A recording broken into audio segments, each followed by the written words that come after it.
Oh, hey there. Modern day New York mobster stereotype here. Whoa! Hey, I'm walking here. I'm really excited to get... Listen to me. We don't talk like that. We don't say things like that. You understand? Do you understand? Okay, sorry. Forget about it. So basically... Okay, I'm not going to do that voice for the whole video. And yes, I know that my stereotypical mobster cosplay reveals my Arkham Asylum Joker hairline, but you know what? It's okay. Because I'm fine with the idea of me going bald sometime in the future. Because I've got a great backup plan called... Anyway, as president of growing up in the early 2000s, I can safely say that during that time period, we had some great movies. What we didn't have though were great action scenes. In fact, we had horrible action scenes. Yeah, it's hard to believe that back in the day you could walk into an actual theater, go to an actual blockbuster movie and witness something like this.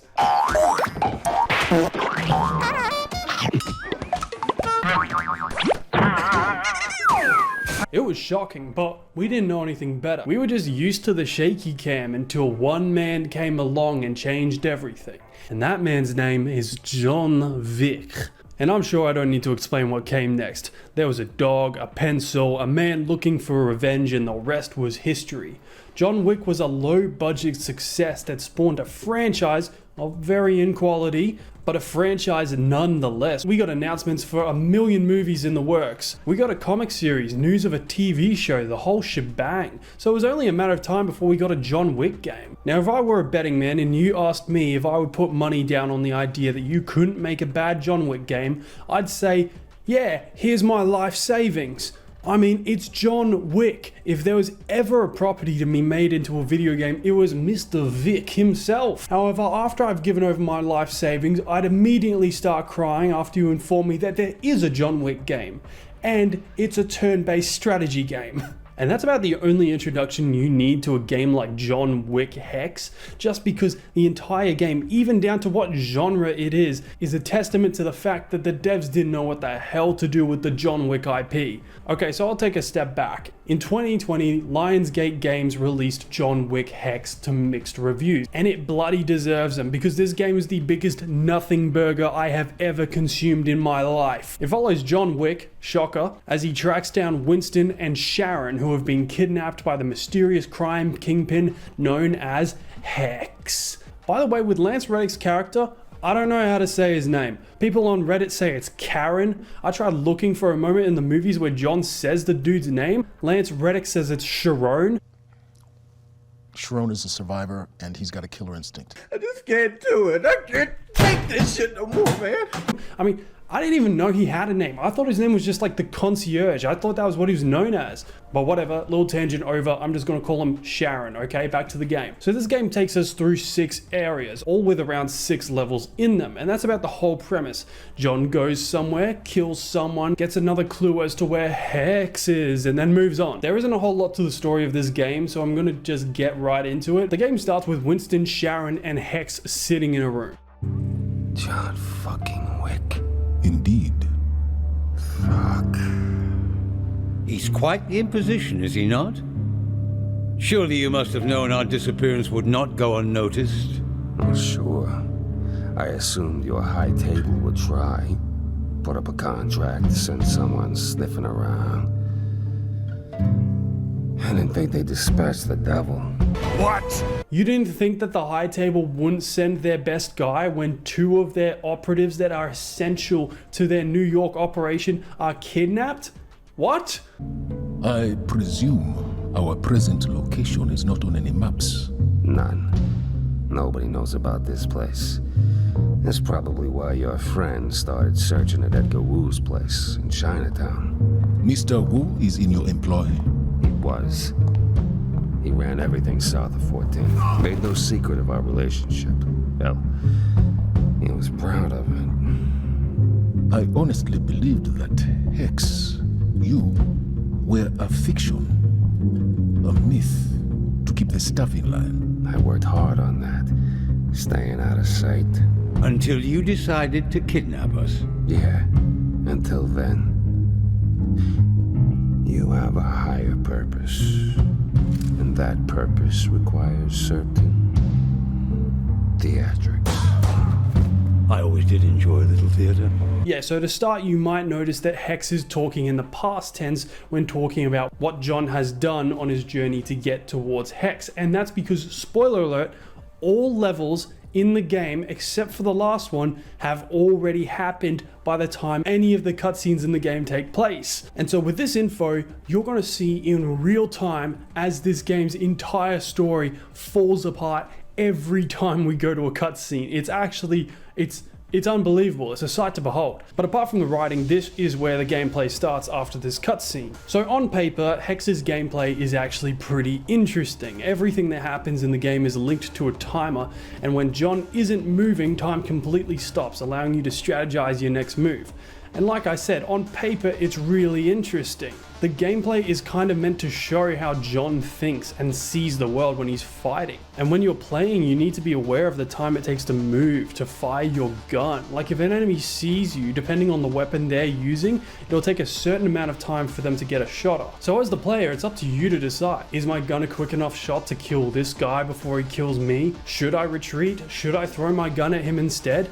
Everything runs on a timer and every action takes time to do. Even non-offensive actions like changing your stance, refocusing, healing, reloading, it all takes time and you need to be conscious of that. Another layer to the system is the focus bar. Doing complicated movements like dodging, rolling, takedowns and the like, they all consume focus, so when that focus meter reaches 0, you're not given a lot of options if things get dicey.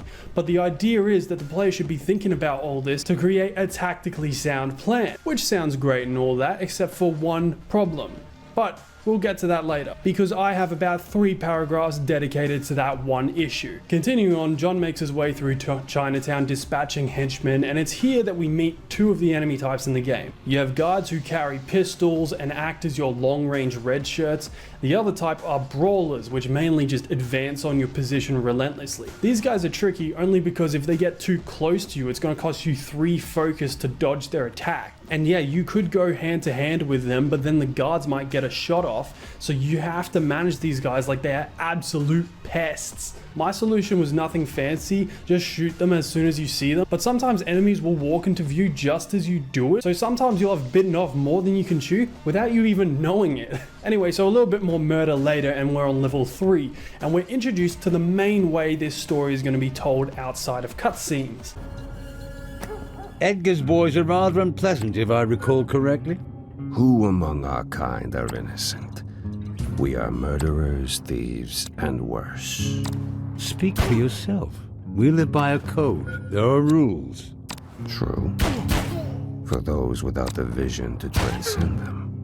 Yeah, I thought this was pretty cool the first time I heard it, but then the more you play, the more you realize that these guys are sitting around talking about nothing. Sharon will make some sort of observation, Winston will say something, Hex will then start talking some philosophical mumbo jumbo, Winston will talk some philosophical mumbo jumbo.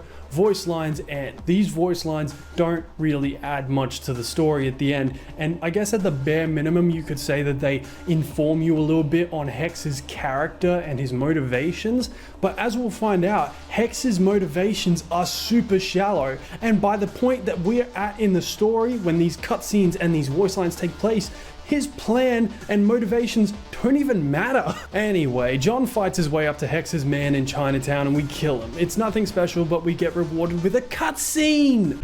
Edgar was loyal to the end. He told Wick nothing.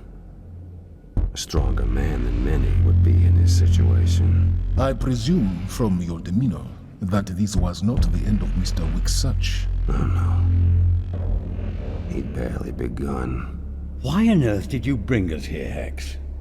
It has been wonderful catching up, I must say, but there are other matters we could both be attending to. You are the key to a particularly difficult lock. You see, the high table who rule over your hotel and the world beyond it, they're a mask.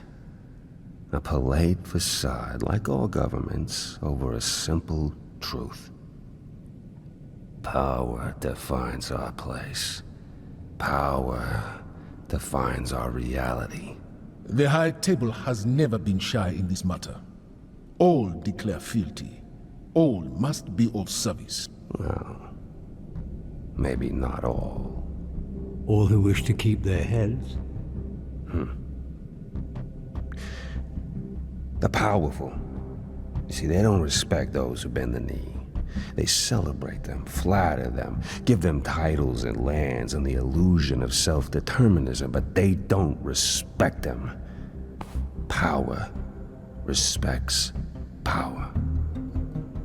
To earn a place by their side, a man needs to demonstrate power. Is that why you plugged us en route? An attempt to demonstrate power? No. See, killing you on the steps of the Continental, on sacred ground, and fearing no repercussions, that demonstrates power. They will hunt you down. The adjudicator Will respect me and my birthright. Please continue your story. I wonder where Jonathan went next. Elysium, one of Wu's clubs. Cheap thrills and overpriced drinks. Its only admirable quality is its owner, a brawler named Osborne. Man after my own heart. Wick thought someone like Osborne would know where to find me. But to ask, he'd need to fight his way to the center of the fortress. Yeah, so Hex wants to join the High Table because of a birthright, and he plans to kill Winston and Sharon on the steps of the Continental to flex his power. I'm not sure why Hex thinks that assassinating High Table officials on the steps of an establishment that's only rule is no assassinations will impress the High Table. And if this is his plan, why hasn't he done it yet? They say they snagged Winston and Sharon while they were going somewhere. Why not just kill them while they were leaving the Continental? Also, during this conversation, Winston is acting like they just got kidnapped, like John has not completed 85% of the game during the point in time that this conversation takes place. You could argue that Hex is waiting for John to be killed before he enacts his plan, but why didn't he just enact his plan before John even got the contract? Like, it couldn't have been an instant thing, right? What is he waiting for? If he's so confident that his plan will work, why would he even be waiting for John to be killed? If you think the High Table would just let you jump on board once you do your power move, then John would be called off anyway, so he wouldn't be a problem. Plus, spoiler, John does not spend the entirety of this game in New York. So if Hex was worried about running into John, why didn't he just wait till the guy was out of the country to enact his plan? This is the second cutscene and the story is already falling apart. Oh, and one more thing, it is so obvious these actors didn't record their lines in the same place, because Lance Reddick is doing his Sharon thing while Ian McShane, no disrespect, delivers his lines like he's reading an audiobook. Please continue your story. I wonder where Jonathan went next. Acting.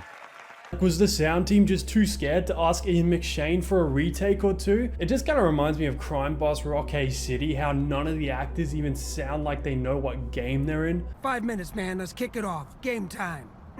Leave a big mark. Better start practicing your end zone dance, because we're going to be there often. I want them shaking in their boots.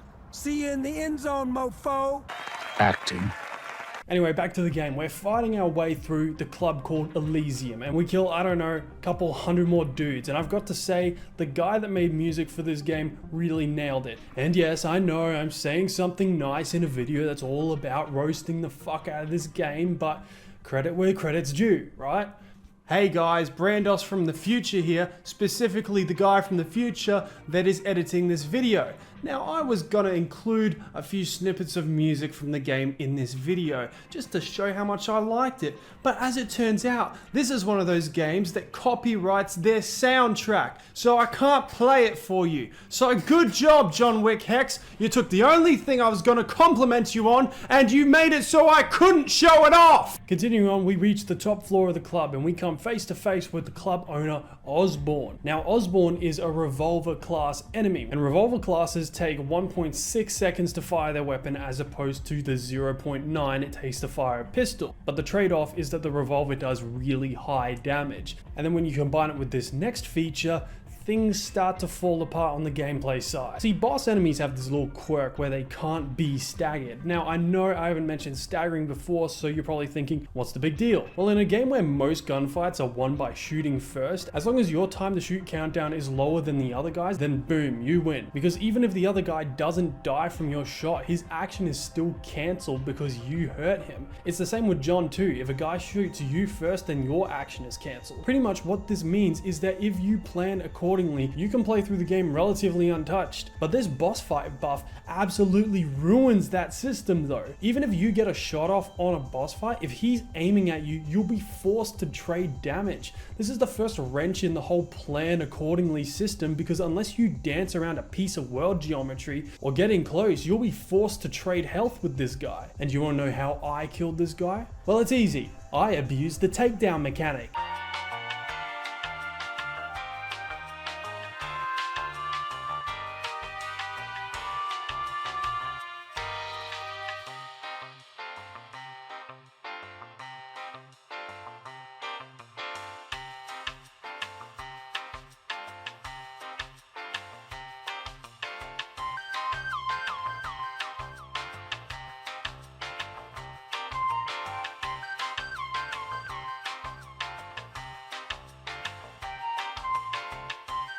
Anyway, with the big boss dead, there isn't much for John to do, so we escape the club and we get another cutscene. Osborne was a dead end, and that might have been the end of it. If Wick had taken a different exit route. He saw something. Crates. With my mark. Wick knew where they'd come from. The docks. That makes sense. The harbor has become a dangerous destination in recent weeks.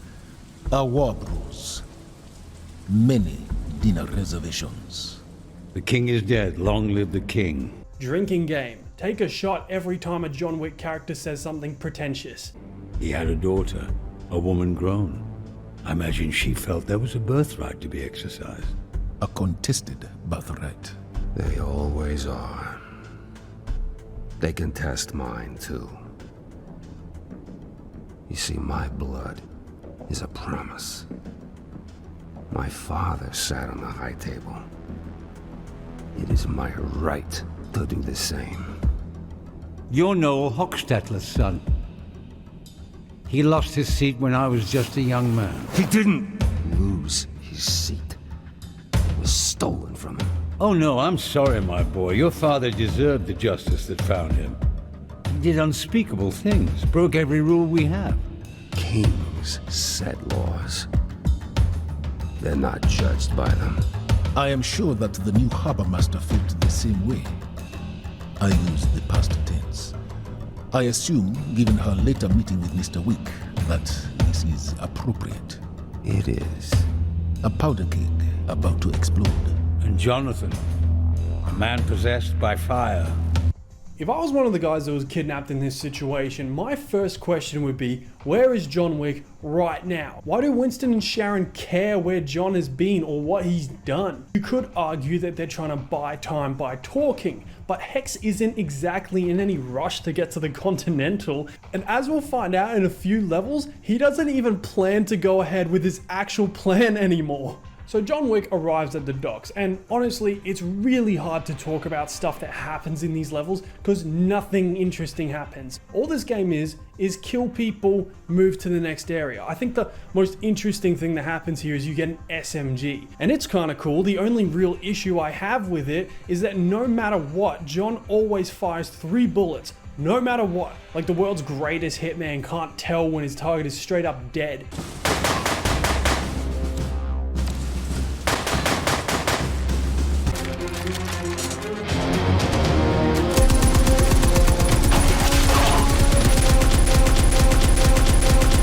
But yeah, we arrive on a ship that Hex's next right-hand woman is hiding on, and we fight our way inside. And I just want to say, before I get to my next complaint point, that this game really does have some nice music. Hope you enjoyed that track because it's the last memorable one in this game. Also, that's the last nice thing I have to say about this game. Now, without further ado, let's talk about this big shortfall in the system.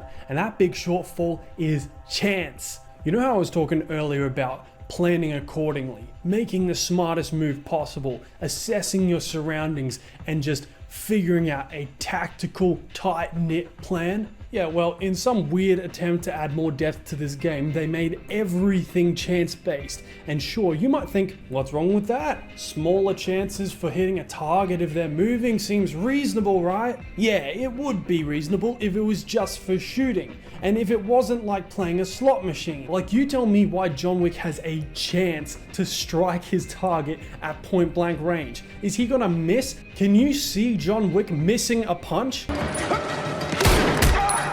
Like, just look at this clip and answer me this. Would John Wick, master assassin and professional killer, A, miss throwing his handgun at an enemy at point blank range and getting shot in the head, or B, stun his enemy by throwing his handgun at him and then taking him down with a strike? If you picked B, then you're stupid, because every single move that John Wick did in his movies were chance-based, and he got lucky.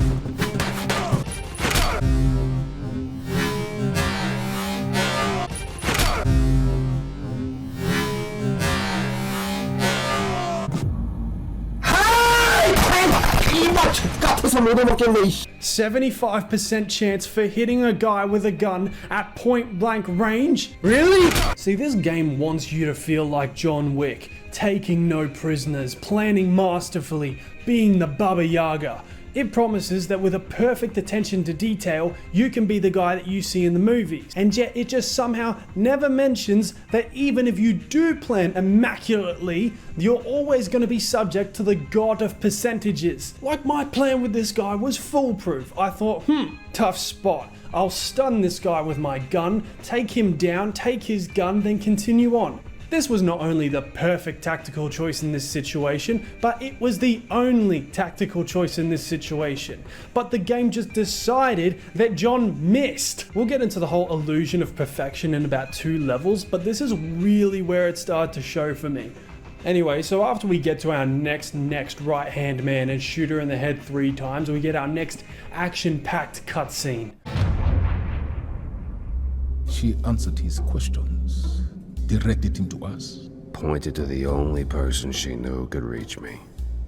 Yoshiko. The Forger. She is an artist. To the world above, she's an institution. But to us, down here, she's a master. There's not a painting she can't forge, or a document she cannot reproduce to your exact specification. I have seen her work. Likely many more times than you realize. It's testament to her talent that those above let her work with men like our host. You have to be very useful indeed to be given such latitude. She's exhibiting her more public work in New York as we speak, I believe. You seem relaxed, Hicks. I am. You see, either Wick dies in that gallery at the hands of my men, or via the contingency I've set in motion. I wouldn't want you to miss your appointment on the steps of the Continental. I've seen too many make the exact mistake you're barreling towards, thinking that they alone will succeed, where so many have failed before. So I want to reiterate that everything that is happening in the gameplay right now has already happened. Hex seems relaxed because he has a contingency that he already knows has failed. And he has a plan that he already knows has failed. Oh man, this game kills me. Okay, we're gonna start speed running some levels here. And don't worry, you're not missing anything because nothing happens in these levels. We go to an art gallery and maybe there's a beefier enemy or 2 that show up, but there is no substance in these levels. The only notable thing to happen in this area is that I noticed that no matter what, no matter how many times you play a level, Winston, Sharon, and Hex's voiceover is always triggered to play. So no matter how many times you've died in a level, you're going to hear Winston's philosophical blabbering over and over again. And this is where it really started to piss me off. Yoshiko is renowned within the art world. Her influence, her power, is inescapable. It will be spoken of decades after her death. An immortality so few in our profession enjoy. I wonder how that history would be told if her full body of work was exhibited in public. Art has always served power. It has brought favor and influence. It has rebuilt civilizations and moved mountains.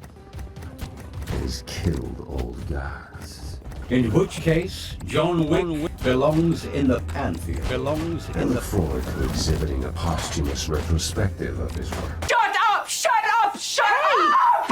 Shut up! Shut up! Shut up! Anyway, so skipping ahead, we get to the artiste, and she doesn't put up much of a fight. She did not at least try. Yoshiko has maintained her position so long by knowing her limits. She didn't stand a chance against someone like Wick. She knew it. And besides, she had precise instructions. Oh, your little contingency plan. Yes. Yoshiko directed Wick to a bank in Switzerland. She gave him the details of a vault containing information on my entire operation. My grand and impressive wealth. A vault which contains no such information. No such wealth. Why put your money in a vault when you can buy the bank? My employees led Wick to the vault and locked it behind him. Clean. How many have died attempting to take him on directly? I mean, for all the legends and stories of his skill, he's only human. Even John Wick would have died without air and water. If my men had been a little more patient. So difficult to find good help these days. Right? I mean, if they'd left him there, nature would have snuffed him out alone in the dark. But every fool with a gun wants to be the one who got Baba Yaga. The best laid plans of mice and men often go awry. Again, why is Hex telling Winston and Sharon any of this? He hyped up his contingency plan like it was going to work when it's revealed here that he already knew it failed. Also, why did John not find it suspicious that the bank just let him waltz into the vault? Is it normal for banks in Switzerland to let people just inspect their bank vault? Think you can just waltz into my bank, huh? Also, why didn't they search John for a gun when he came into the bank? And why didn't they take it away from him? Was this script written in 5 minutes? It feels like it was written in 5 minutes. Anyway, $5 if you can guess what John does here. Yep, he kills a bunch of guys and we get another cutscene. I also overestimated the loyalty of my man. Another ally for Mr. Wick. Of a sort. He quivered and cried in the face of the monster. Helped Wick escape so he could keep gulping down air. Smart. No. It really wasn't. Yep, it's just a dude and yeah, he just helps us, and it's not until 2 levels later that we find out that he helped us a little more than just opening a door. That sniveling banker had armed Wick with one final piece of information. The location of my daughter's stronghold in the mountains. An important location? From there, she controls my entire European operation. She is my most loyal lieutenant. But above all, she's my daughter. A renowned monster. More slander. Your kind will stop at nothing to ensure fealty. To ensure we stay under your heel. You have yet to feel that, my friend. Whatever your grievances are, we play no part in your petty squabble with the High Table. You are everything. You're their infrastructure. You're their illusion of class and etiquette, which they think shields them from the judgment of the gods above even them. You are the embodiment of their corruption, their hypocrisy. They cover themselves in rules and coins and bullshit, and they think that makes them human. Oh, so you decided to start a war? You think I started this? I know you did. My father Is no longer with us. The sins you perceive against him do not justify your own. The only sins that matter now are those of Wick. Against my family. Because what he did next was unforgivable. Can Hex make up his mind? Does he want to join the high table or does he hate the high table? Because at this point, it sounds more like he has a bone to pick with the high table more than he wants to join them. But yeah, now we're up in the mountains and this level tested my sanity. There are just a ton of trees in each level obscuring view, so any enemy can just jump out and kill you. I fought my way through the first couple levels until I got to the second last level in the area. I was thinking, man, I'm almost done with this game. I can't wait. Little did I know, I was about to spend the next entire hour banging my head against the wall that was this level. Let's talk about planning real quick. This game is centered all around the idea of being John Wick, right? And since it's a strategy game, you would expect that there's a perfect strategy to be found, right? Even if you were on 1 bar of health, it should be possible to smart your way to the exit, because you should be able to smart your way to the exit without taking any damage in the first place, right? Wrong! Wrong, you stupid idiot. What kind of game did you think you were playing? A competently designed one? See, the problem with this game is that it has a system that is made to be played strategically,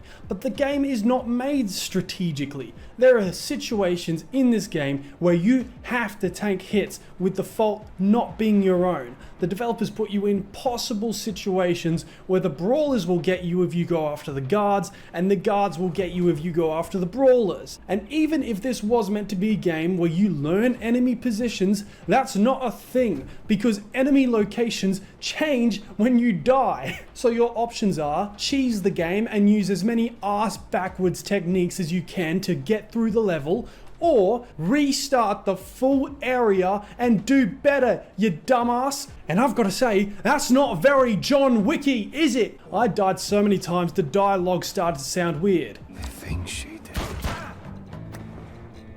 Impossible things. Things no father should ever have to ask. So turning that off, I knuckled down, and I don't know, maybe 30 tries later, I got it. This is peak John Wick Hex gameplay. Does this look like a scene from the movies to you?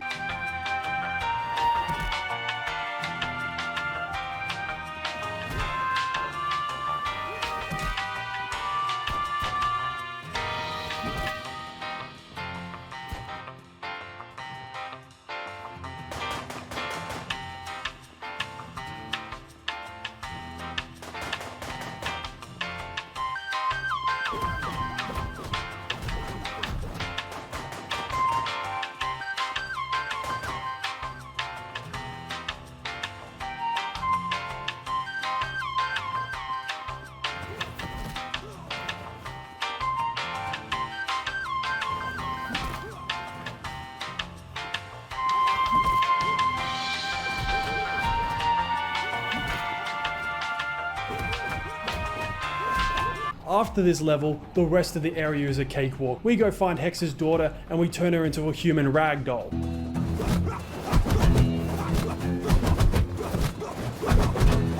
And as a reward for that, we get another cutscene. She deserves so much better.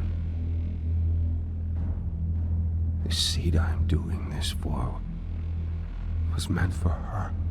I'm sorry for your loss. Fuck you. And fuck John Wick. She did not tell him where to find you. Never. She was loyal until her last breath.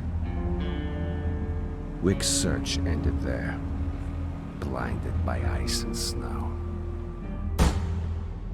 He'll never find you. It doesn't need to end like this.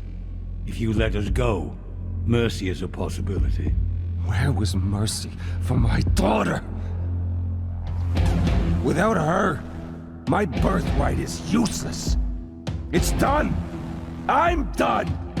It's all falling apart.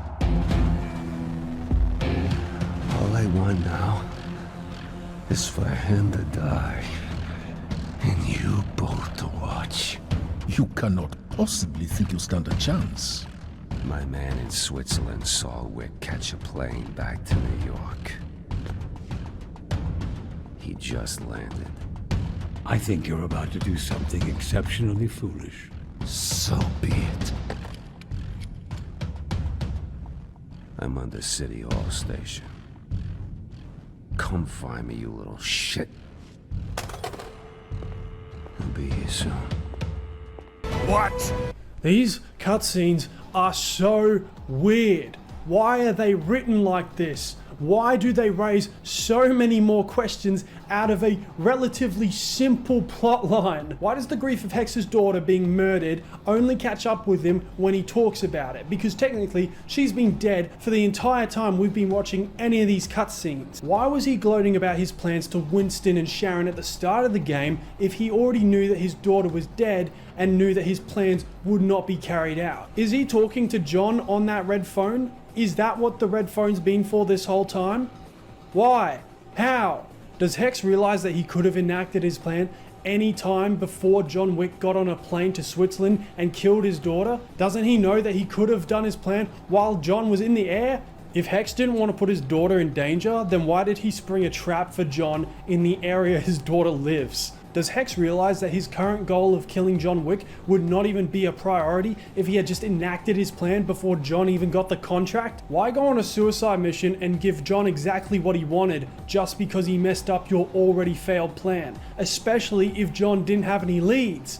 It's already established that Hex hates the High Table, but it's also established that he wants to join the High Table. So why not enact his plan to get Wick off his back, then once the dust is settled, have Wick killed secretly? Or does Hex know that his stupid plan won't work? If you really wanted to kill John, why wouldn't you just set another trap for him like you did in Switzerland? Except this time give them specific instructions saying, let John Wick starve to death inside this bank vault that we've locked him in. Why are you directing John Wick towards his main goal? He's killed hundreds of your guys. What makes you think it's going to be any different when he comes for you? Why not just keep misdirecting him until he runs out of steam? Why did no one notice that Winston's clothes were clipping through his model when they posed their still frame cutscenes?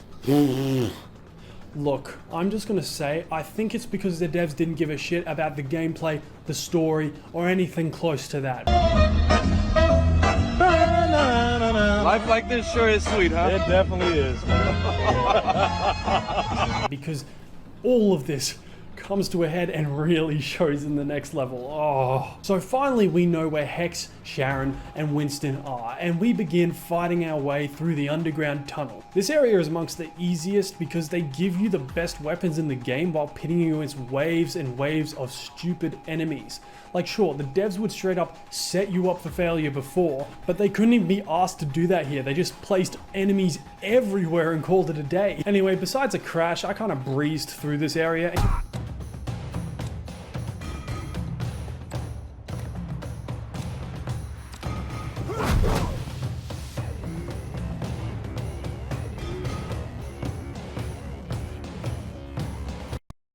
Can't do it. I can't take this shit no more, man. And can you see how much of a shit I gave by the last level?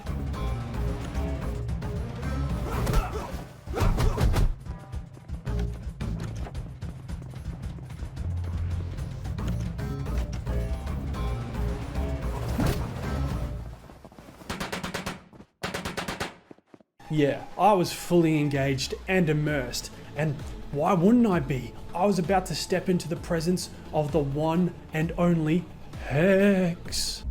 It's over. Thank your God that you won't live to lose what you've taken from me. This life of ours is a cruel joke, John. And I am the fucking punchline. You're funny, man. Tell us a joke. All right. So there's two guys that are out in the middle of the desert. Mm-hmm. I am the fucking punchline.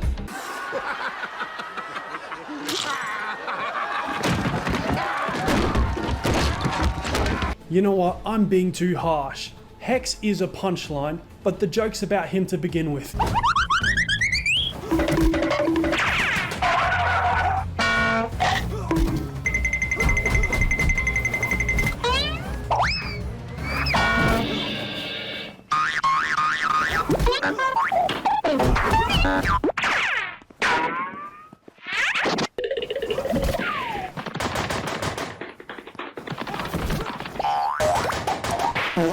That boss fight is sure to go down in history as one of the greats, but we're not done just yet because we have One last cutscene to go. One last bit of peak storytelling.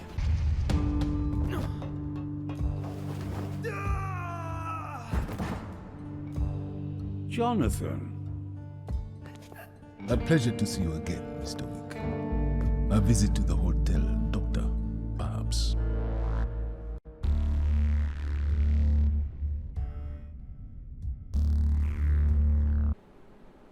That's it? Yeah, so Hex goes out like an absolute loser and then the game ends. That's it. Done and dusted. John Wick Hex. I hope you enjoyed it. Look, I see the appeal of low stake stories, low stake games, you know, one and dones, but this really was nothing. From the start of the game, Hex already knows that he has lost 4 key components of his operation. He knows his daughter is dead, he knows his contingencies have failed, and yet he still presents this whole thing to Winston and Sharon like he still intends on carrying it out. It's just so obvious that these flash forwards were written for the audience and not to make sense in universe. But it's just so strange because you just expect Hex to have a bigger role in this world, you know, considering that he's so connected to the high table. Like, he's got more resources and power than the mob from the first John Wick, and yet he's got nothing to do with it. This whole little story doesn't affect John or Winston or Sharon in any way. It doesn't set up anything that happens in the movies. It doesn't use the advantage it has with being a prequel, and it just has nothing to say overall. And you know what, I'll admit it, story has never been the biggest thing in John Wick. Half the audience shows up to just watch John Wick kill people in new and interesting ways. So if at least the gameplay was good, then I'd be more forgiving, but it's just not. Like, the gameplay of John Wick Hex was put together like you're meant to aim for perfection. But then the game and the levels were not designed to be perfected. It's all just random, jumbled systems slapped together with the hope of adding some depth to the game. It's just crazy that they decided on this whole complex system for gameplay in this John Wick game when the more obvious path and dare I say more profitable path would be to make a third-person shooter. It's just not a good game. The systems don't gel. Like, sometimes you'll want John to do something and he'll just decide, nah, I'm good. Like, yeah, this game really does make me feel like John Wick, if John Wick had a lobotomy. Overall, this game was just a bad idea from the word go. The story presentation, the gameplay, the genre, none of it fits, and that's why this game will fade into obscurity with all the rest of the movie tie-in video games. And that is why John Wick Hex is the John Wick game you've never heard of.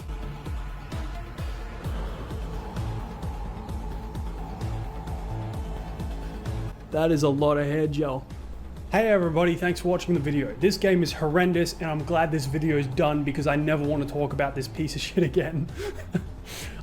If you enjoyed the video, just leave a like and subscribe if you want to watch more from me. I'm gonna go wash this hair out.